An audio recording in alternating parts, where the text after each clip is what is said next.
Personality of Godhead, who is lying on the Garbhodak ocean, entered the heart of Brahma, Brahma brought his intelligence to bear, and with the intelligence invoked, he began to create the universe as it was before. By Srila Prabhupada. At a certain time, the Personality of Godhead, Karanadakashai Vishnu, lies in the Karana ocean and produces many thousands of universes from his breathing. Then he enters again into each and every universe as Garbhodakashayi Vishnu and fills up half of each universe with his own perspiration. The other half of the universe remains vacant, and that vacant region is called outer space. Then the lotus flower sprouts from his abdomen and produces the first living creature, Brahma. Then again, as Kshirodakashayi Vishnu, the Lord enters into the heart of every living entity, including Brahma. This is confirmed in the Bhagavad Gita, 15th chapter. The Lord says, I am seated in everyone's heart, and by me are remembrance and forgetfulness made possible. As the witness of the activities of the individual entities, the Lord gives each one remembrance and intelligence to act according to his desire at the time he was annihilated in his last birth in the last millennium. This intelligence is invoked according to one's own capacity or by the law of karma. Brahma was the first living entity, and he was empowered by the Supreme Lord to act in charge of the mode of passion. Therefore he was given the required intelligence, which is so powerful and extensive that he is almost independent of the control of the Supreme Personality of Godhead. Just as a highly posted manager is almost as independent as the owner of a firm, Brahma is described here as independent because, as the Lord's representative to control the universe, he is almost as powerful and independent as the Supreme Personality of Godhead. The Lord, as the supersoul within Brahma, gave him the intelligence to create. The creative power, therefore, of every living entity is not his own. It is by the grace of the Lord that one can create. There are many scientists and great workers in this material world who have wonderful creative force, but they act and create only according to the direction of the Supreme Lord.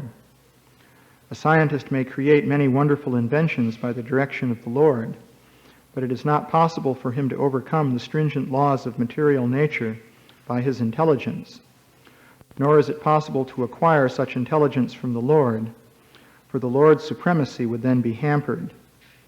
It is stated in this verse that Brahma created the universe as it was before.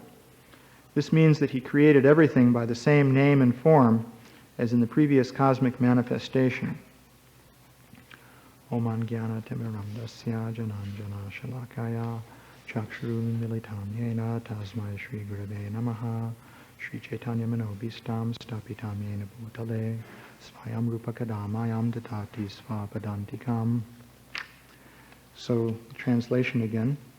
When that Supreme Personality of Godhead, who was lying on the Garbhodak ocean, entered the heart of Brahma, Brahma brought his intelligence to bear, and with the intelligence invoked, he began to create the universe as it was before.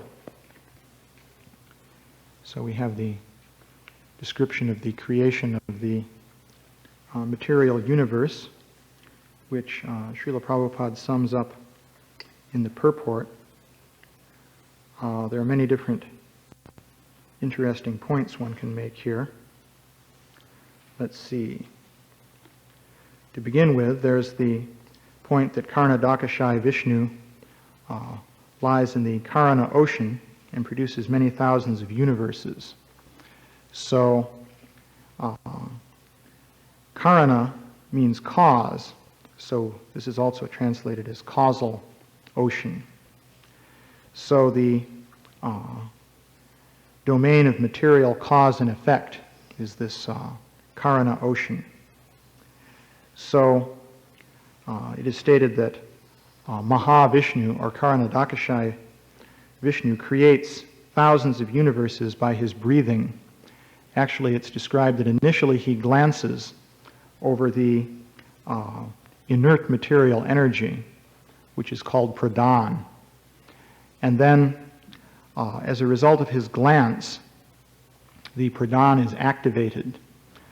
By his glancing, he injects conditioned spirit souls into the pradhana, and he also enters it as the force of time.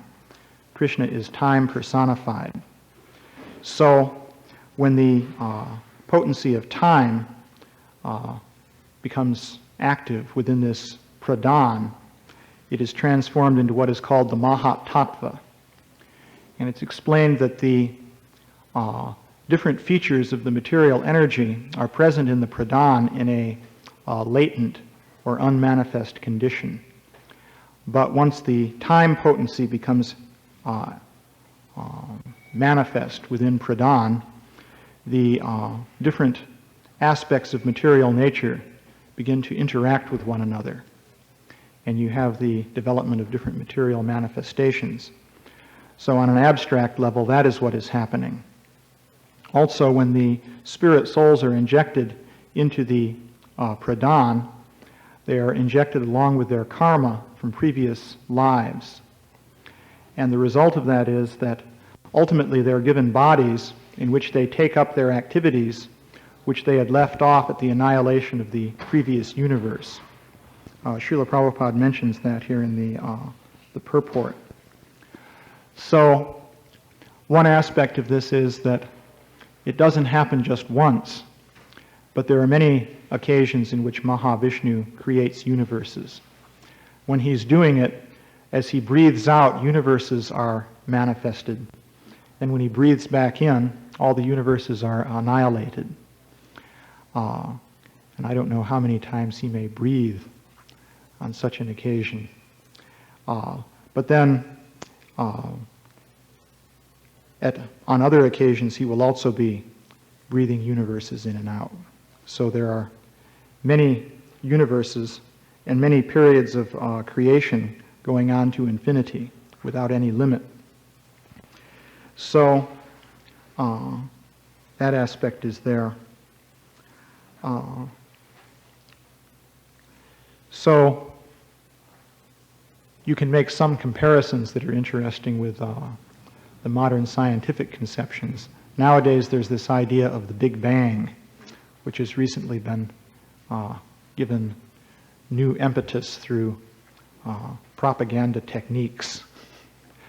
But in any case, the idea of the Big Bang is that the universe starts out as something very tiny, in fact infinitesimal, and then expands. So the Big Bang idea, of course all the ideas of the scientists are mechanistic. What mechanistic means is that everything happens by essentially physical pushes and pulls. It's a matter of particles colliding with one another, forces pushing something, and so on, without any intelligence being involved or any kind of consciousness. This is the scientific conception. So the same is true of the Big Bang. For some reason, this tiny whatever it is expands and produces the universe entirely by physical processes. There's been a lot of questioning about where the original tiny entity came from that expanded to produce the universe. Some people try to answer this by saying, well, time began with the beginning of this tiny entity.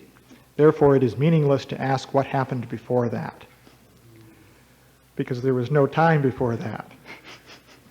So that's one answer. Some people haven't been completely satisfied with that answer, though, and they've nonetheless tried to figure out what might have happened before. So one concept that is somewhat popular, which I think was invented by a Russian fellow named Vilenkin, but this is the idea of quantum foam. The quantum foam idea is that basically, if you look at quantum mechanics, you have the idea that an atom can be in different energy states. And you have what are called quantum jumps, in which an energy state of an atom can shift from one state to another by a jump, with nothing in between. That's the nature of quantum mechanics. Atoms have distinct energy levels. So this concept of this Russian fellow is that there's a kind of stuff, call it what you may, you could call it quantum foam if you like, which is sort of like space, but not exactly like space as we know it. And it follows rules of quantum mechanics, so it can undergo quantum jumps. So when this stuff undergoes a quantum jump in a little local region, it can produce a tiny patch of regular space. That's what the quantum jump does. Instead of changing energy level, it changes its spatial index, you might say, from the quantum foam state, which is sort of space as we don't know it, into a little patch of space as we do know it. And then there's a fellow named Guth from MIT who explains how this little patch of space will expand incredibly within a very brief moment of time. And as it expands, subatomic particles will precipitate out of space, and the universe will form as what he calls a free lunch. So he's very fond of this free lunch idea. So this is one concept that is there. This is scientific, by the way. These things that I'm telling you are very respectable. These are not disreputable comments. So, in any case, at least though you can see a broad, very broad analogy that can be made between this totally speculative and imaginary idea of the scientists and the concept presented in the Bhagavatam, because in the Bhagavatam it is said that, well, you start out with pradhana. Pradhana also is a primordial kind of energy. It's Krishna's external energy, and it's eternal. Just as Krishna is eternal, his different energies eternally exist. So this pradhana is matter in a state in which, well, it's said to be everything is unmanifest. There's no form, no definite structure. Everything is in a sort of potential state. That's, you could say, corresponds to this quantum foam idea. And then when Maha-Visnu glances over this unmanifest form of matter, then it undergoes transformations and many different universes are produced. So likewise in the quantum foam, you could have many quantum jumps and many little universes would spring up from little patches of space that are produced by those quantum jumps. So it's a similar idea, except that the intelligent creator is completely left out of the scientific picture. So the scientists have a bit of trouble explaining how the universe becomes so organized. So the idea they have is that these subatomic particles precipitate out, and there are tiny variations in the density of these particles in different parts of this little space. And that's what they claim that they've discovered recently. That's what all the hullabaloo is about. And because of these tiny little variations in density, gravitation causes contraction of the matter to form galaxies, and then ultimately stars and planets. And then finally, once the planets form, on some planets, chemicals will react and produce living cells, and then finally by evolution, you get human beings who figure it all out. So that's the picture. But it's a bit hard to understand why those things would happen. It's like saying that you could take a huge box of Tinker Toy parts. You may have seen in chemistry classes how atoms are like little Tinker Toy devices with little pegs. This is how they represent them. So you could imagine taking a huge box full of Tinker Toy parts and shaking it, and then what emerges from that is a model of a windmill. So it would be a bit amazing if that happened. But essentially that's what they're saying is going on, except that instead of windmills, ultimately you get human beings and rhinoceroses and oak trees and so many different things. So anyway, the Vedic version would say that a supreme intelligence is involved here. And that's what is being discussed in this verse. So the next phase in the production of the universe is that after these universes are produced, actually it is described that they begin as very tiny objects, and they do expand. However, as far as I can see, their expansion is nothing like the so-called expansion of the Big Bang, which is more like a bomb going off. The expansion of the little universes is something orderly and controlled, as far as I can understand.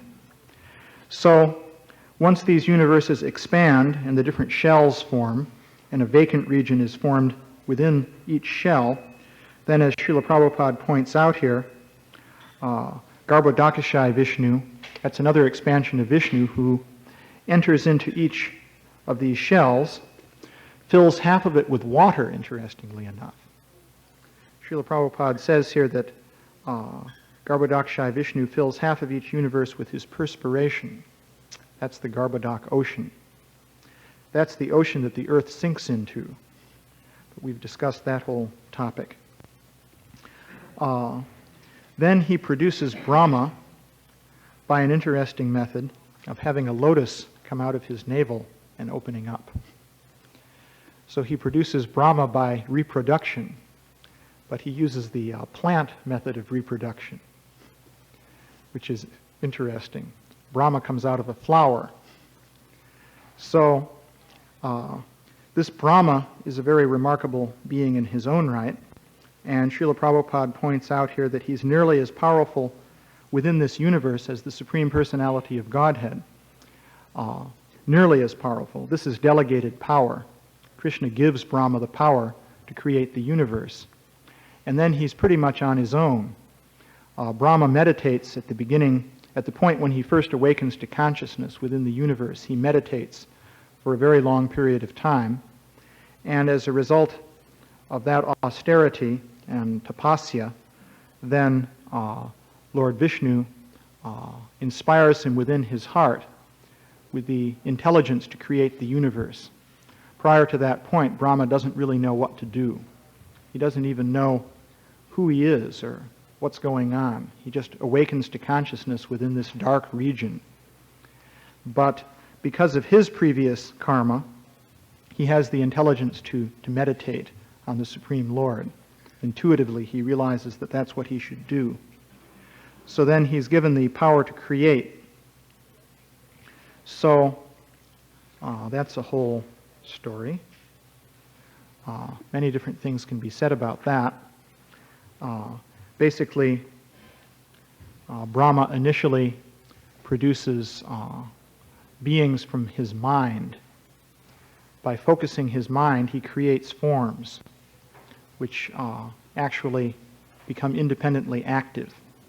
It's just like, it's curious, our minds also can create forms. It's a rather amazing thing if you think about it, especially if you consider dreams. Like you may just begin to go to sleep, and suddenly you see all these people walking around and doing things. Actually, there's something called lucid dreaming, which apparently people can accomplish, in which you remain conscious while going to sleep, and then you can consciously observe all the dream beings that become manifest. But within the mind's eye, they simply appear. So the explanation will be that the brain is somehow doing this, but I don't think anyone knows how the brain does such a thing. In any case, Brahma would manifest forms from his mind, and these would actually become living beings. The explanation would be that the bodily form would be generated from the mind of Brahma, and then the soul would be supplied from the general reservoir of souls, which was being supplied by Vishnu. And a soul suitable for that body would then enter into it.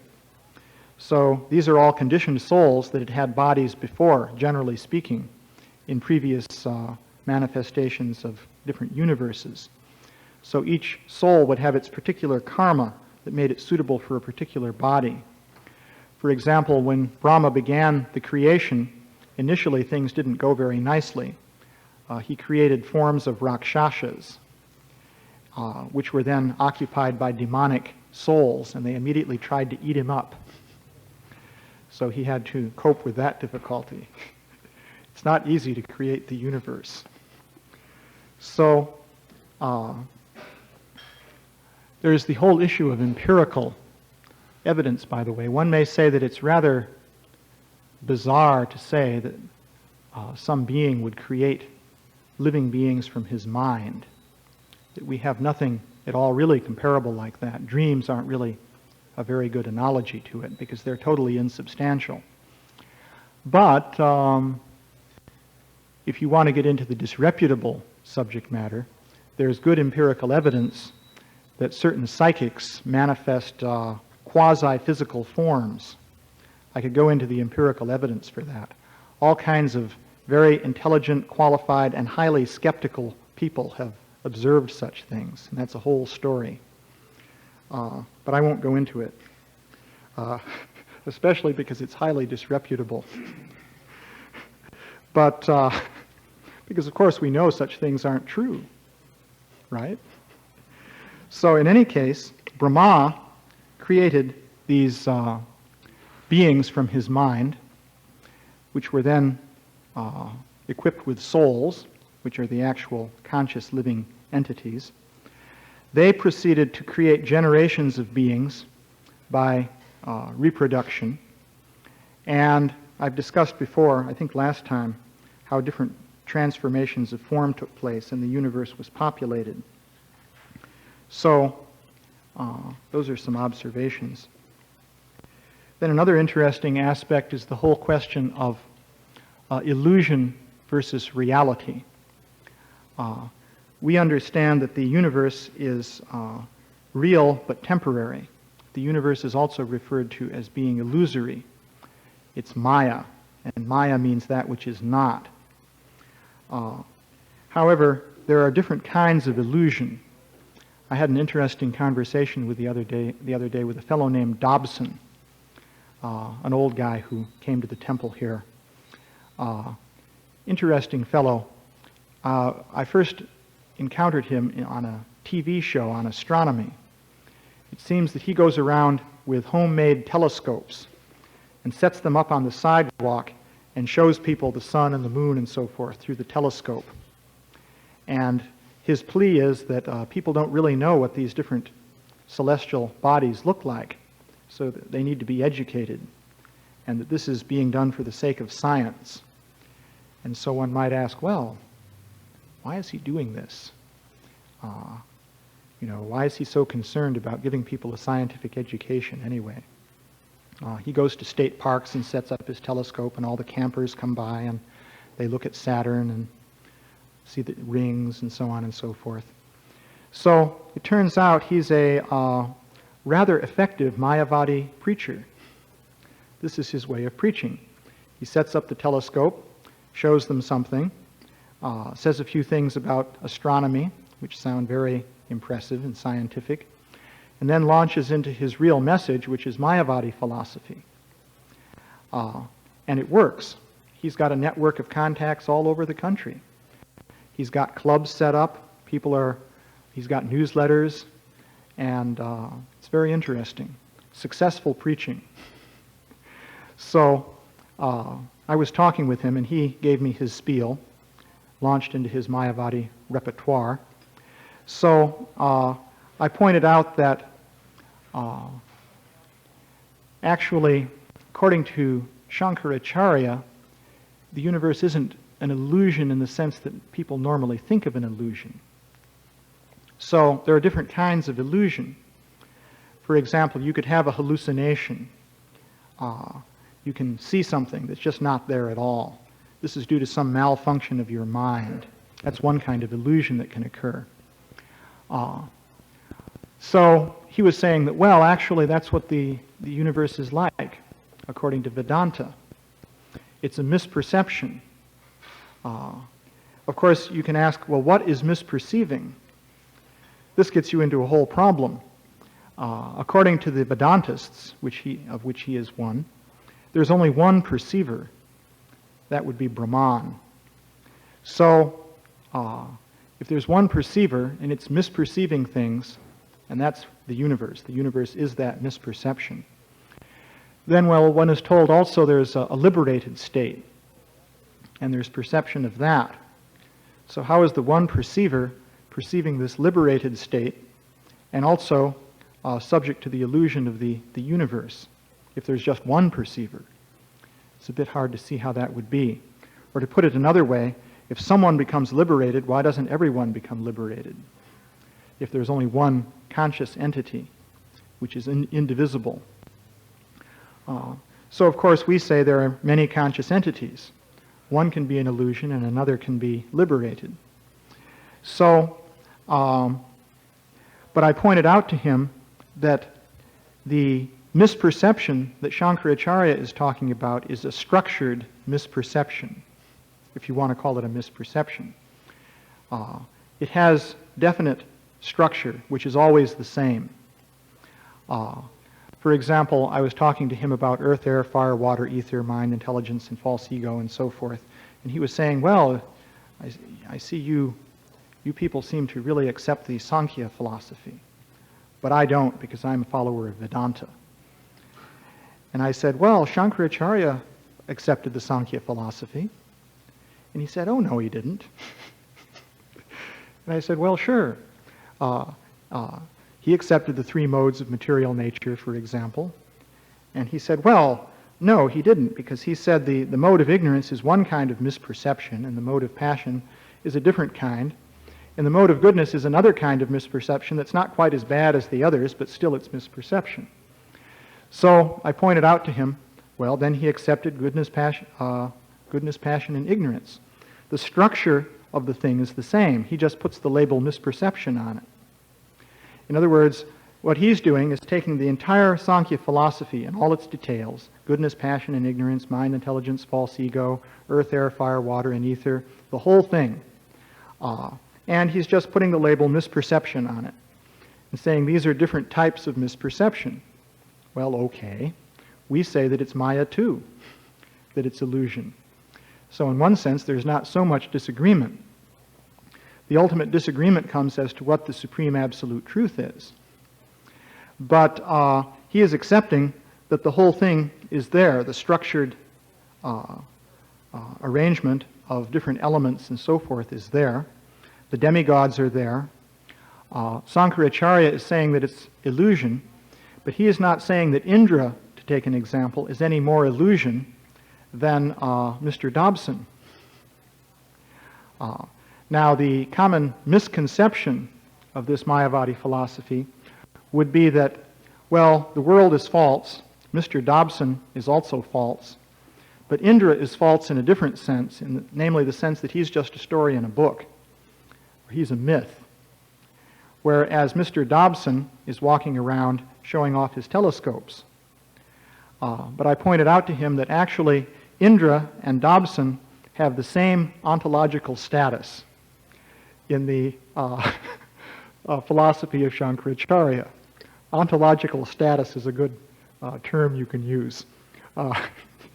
It means the state of being that something has. That's its ontological status. Is it just an illusion?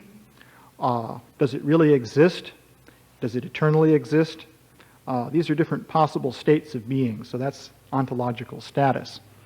So Indra and Thompson have the same ontological status. In other words, Indra is also real.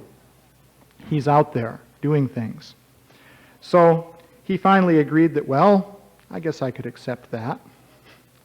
But previously he had been giving me this story, which he likes to recount, that the universe is just made of mainly hydrogen and helium gas. So in that case, where does Indra fit into that? That's a question that he should consider, seeing as he is a follower of Shankaracharya. And Indra is just as real as he is, according to Shankaracharya. Of course, the point we didn't get to then is, well, what is the ontological status of Krishna? He'd have to be at least as real as Thompson or Indra, which creates immediate questions. As a matter of fact, Shankaracharya said, Narayana Paravyaktat. So he said, he's saying actually that Krishna is transcendental to this manifestation. He's above the manifestation. So that can be considered. So, okay, that's another topic. It's getting late. Are there any questions? Yeah? I know it's like this sort of kind of before you know, like discover these localized differences in density. But prior to that, there was this whole question, not like there was an article that I put about the fact that matter is not as evenly distributed as they conjectured. So Yeah. a study done by, I forget the name of the scientists, who were mapping just a small region of space, and they discovered, to much to their chagrin, that there were vast regions of nothingness and then small regions of highly dense matter. Yeah. And it's just completely with the theory of even distribution of matter coming from the original plan. Yeah. Spread throughout the universe. So how do they explain all of that? Well, I have a feeling that it's really a propaganda thing. They're saying, well, now we can explain it because they found these density differences. And they're going to argue basically that, gravity tends to pull things together. If everything was uniform, because everything would be pulled equally from every direction, nothing would happen. But if you have some non-uniformities, then gravity can cause the dense areas to become more dense, and that pulls the matter away from the less dense areas, so they become more vacant. And then the result is you get these high concentrations and then the vacant regions. So that's how they would want to say it. It's far from clear that it would necessarily happen that way, even given the density variations that they say that they found. But that's why they're so euphoric. They say now we can explain it by gravity, which is what we really require. Another point is there's an alternative cosmology that is being promoted by other scientists who significantly will not even be mentioned in these discussions. In fact, this is going on up here at UCSD. There's this fellow Hannes Alven, who's heading up a group of plasma physicists who have their own theory of the universe. They have an electrical theory. If you put an electrical current through plasma, say in a cathode ray tube, you'll see that it forms all kinds of strange arcs and funny-shaped manifestations. They say, plasma, ionized gas. Fire is plasma. So, in any case, you put an electric current through it and different things, funny things happen. They say, well, when we look out at the universe through telescopes, we see a lot of things that look like an electric current going through plasma. So they've created a plasma theory of the universe. And they say gravitation is not the main force involved with the universe. Huge electric currents are the real cause of what you see out there. So the Big Bang theorists regard these people as the enemy. So they say, well, now we've got the proof. It's really gravity after all. So that's what's going on there. Yeah? Minor point in the question, you made mention that Brahma is impelled by his previous karma to intuitively meditate. Prabhupada did make a statement where sometimes the Brahma will be the first stop off of living and falling from the spiritual track. So that would be another variable in terms of... Yeah, that's true too, yeah. Yeah, that can happen. Sometimes he's from a previous birth too. My question is, it's pretty easy for a simple person like me to visualize these globes, these shiny, empty globes coming from the body of Maha-Visnu. And I know this is put in simple terms so a simple person can understand it. In terms of the unmanifest or unagitated pradhana, this equilibrium of three modes, how can we kind of, how could you visually describe this which is agitated by the time element, by the, because this is previous to the age, isn't it? Yeah, I think so, yeah. So at least is that the cloud per se in terms of the descriptive? Well, as to how one would visualize it, as far as I can see, there's practically nothing there to visualize because everything is unmanifest. It's in a sort of potential or latent condition. So I just think of empty space or something, but even... it seems to be very abstract. You see, even if you think of empty space would be ether. So that wouldn't even be an adequate conception. So I think it would be rather hard to visualize what pradhan would really be like. Well, I think the cloud analogy actually holds up. Because if you look at the Prabhupada's explanation of what happens, is that sometimes a cloud only takes a portion of the sky. Now, in our experience, we know that a cloud is very substantial. If you fly through it, there's really nothing impeding you. You just go right through it. So Yeah. the cloud analogy, just a visualization purpose, actually holds up, I think. Well, sure, I mean, but that's what we've been saying. A cloud is water in air. And I was speaking of space even as an analogy. Obviously, these are only analogies. That's the point. Yeah, it's a cloud somewhere within the spiritual sky. But, yeah, you can think of it that way. It has a river around it. So imagine a cloud surrounded by a river. Or it's an ocean, often referred to as an ocean. Karana ocean. It's not one and the same. No, it's not one and the same as far as I can see, but they're somehow related. Karanadakshai Vishnu lies down in the Karana ocean. He glances over pradhan, and the Viraja river is in there somewhere. It's hard to visualize a river separating a cloud from a region of space. Is the river more like a solid shell of water? Or so all these analogies are there. Or if it's a cloud, then how is it an ocean? But these are analogies. Certainly, it's beyond what our senses directly can pick up. Yeah?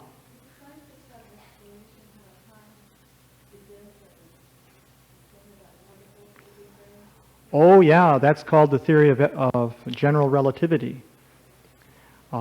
They have a geometrical representation of space-time. You have 3 coordinates of space, call it x, y, and z, and you have 1 coordinate of time, which would be t.